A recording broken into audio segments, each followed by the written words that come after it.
Martial art প্রশিক্ষণের আড়ালে কি চলছিল বোমা বিস্ফোরকের প্রশিক্ষণ?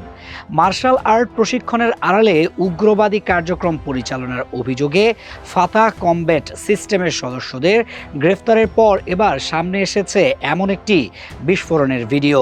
অনুসন্ধানী সাংবাদিক জুলকারনাইন শাহের প্রকাশ করা এক ভিডিওতে দেখা যায় ফাতাহ কমব্যাট সিস্টেমের পরিচালক শাহ আমানত সাব্বির সহ কয়েকজন তরুণ মোটরসাইকেলে করে একটি নির্জন এলাকায় যান। সেখানে পরপর দুটি বিস্ফোরণ ঘটান। সাংবাদিকের দাবি এটি ইম্প্রোভাইজড এক্সপ্লোসিভ ডিভাইস বা আইইডির পরীক্ষামূলক বিস্ফোরণ। ভিডিওর এক পর্যায়ে শাহ আমানত সাব্বিরকে হাতে একটি দেশীয় অস্ত্র নিয়ে ক্যামেরার সামনে দাঁড়িয়ে বলতে শোনা যায়, হে কুফফারা, তোমরা জেনে রাখো খুব দ্রুতই আমরা তোমাদের উপর বজ্রের মতো নেমে আসব। ইউনুস তুই তৈরি থাক। তার এই বক্তব্যে ইউনুসকে উদ্দেশ্য করে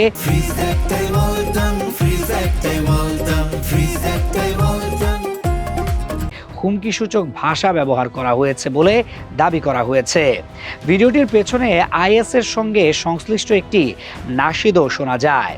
ভিডিও প্রকাশ করে জুলকারনাইন শাহের দাবি করেন, আটক ব্যক্তিদের ব্যবহৃত মোবাইল ফোন প্রাথমিকভাবে বিশ্লেষণ করে উদ্বেগজনক তথ্য পাওয়া গেছে।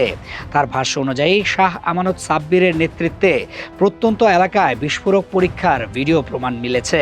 এছাড়া এই ভিডিও দেশের বাইরেও পাঠানো হয়েছে বলে জিজ্ঞাসাবাদে সাব্বির জানিয়েছেন বলেও দাবি করেন তিনি। এর আগে যাত্রাবাড়ির মিনি কক্সবাজার এলাকা থেকে শাহ আমানত সাব্বির সহ 6 জনকে আটক করে পুলিশ। পরে আদালত তাদের 3 দিনের রিমান্ড মঞ্জুর করেন।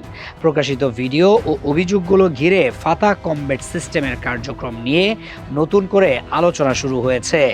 তবে এসব অভিযোগের চূড়ান্ত সত্যতা তদন্ত ও বিচারিক প্রক্রিয়াতেই নির্ধারিত হবে।